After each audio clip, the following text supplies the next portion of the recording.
తెలంగాణ ప్రభుత్వం ఆర్టీసీ ఉద్యోగుల కోసం డియర్నెస్ అలవెన్స్ 2.5% పెంచింది. మహిళల సాధికారతకు ఆర్థిక అభివృద్ధికి ఇందిరా మహిళా శక్తి మిషన్ 2025ను ఆమోదిస్తూ సెర్చ్ మెప్మా పరిధిలోని గ్రామ పట్టణ మహిళా సంఘాలకు ఐక్యపరిచి 600 బస్సులు నడుపునుంది.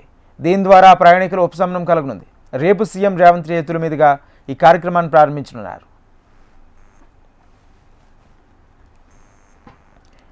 తెలంగాణ ప్రభుత్వం ఆర్టీసీ ఉద్యోగులకు మరో శుభవార్త అందించింది.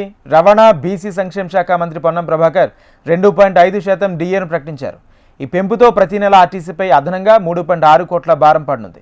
మహిళలకు ఉచితంగా బస్సు ప్రయాణం కల్పించిన తర్వాత ఇప్పటి వరకు దాదాపు 150 కోట్ల మంది ఉచితంగా ప్రయాణించారని, దీని కారణంగా ఉద్యోగులపై అదనపు భారం పడి ఒత్తిడికి గురైనా వారు నిరంతరం శ్రమిస్తున్నారని మంత్రి పొన్నం ఉద్యోగులను అభినందించారు.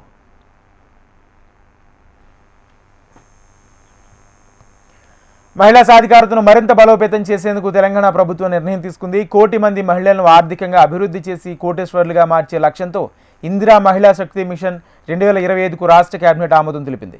ఈ మిషన్ కింద గ్రామాల్లో శిల్పా, పట్టణాల్లో మెప్మా పరిధిలోని ఉన్న మహిళా సంఘాలకు ఐక్యపరిచే నిర్ణయం తీసుకున్నారు. ఇకపై ఈ మహిళా సంఘాలన్నీ ఒకే వ్యవస్థ కింద పనిచేస్తూ అభివృద్ధికి మరింత దోహదపడతాయి. మహిళా సాధికారతలో భాగంగా ఇందిరా మహిళా శక్తి బస్సుల ప్రారంభానికి తెలంగాణ ప్రభుత్వం సిద్ధమైంది.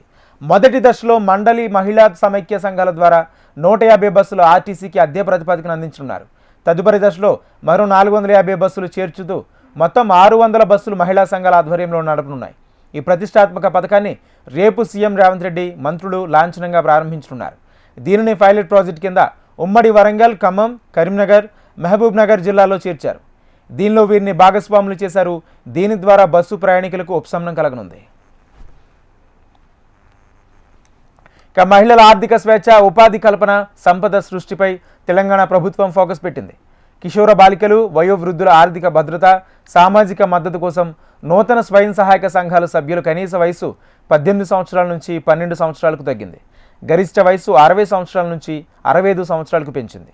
మహిళలకు తెలంగాణ ప్రభుత్వం సంఘాలకు 21,632 కోట్ల రూపాయల రుణాలు అందించనుంది. 110 కోట్లతో 22 జిల్లాల్లో చురుగ్గా ఇందిరా మహిళా శక్తి భవనాల నిర్మాణం జరిపాలని ప్రభుత్వం నిర్ణయించింది. రాష్ట్ర వ్యాప్తంగా అందుబాటులోకి 214 ఇందిరా మహిళా శక్తి క్యాంటీన్లు ఏర్పాటు చేయనున్నారు.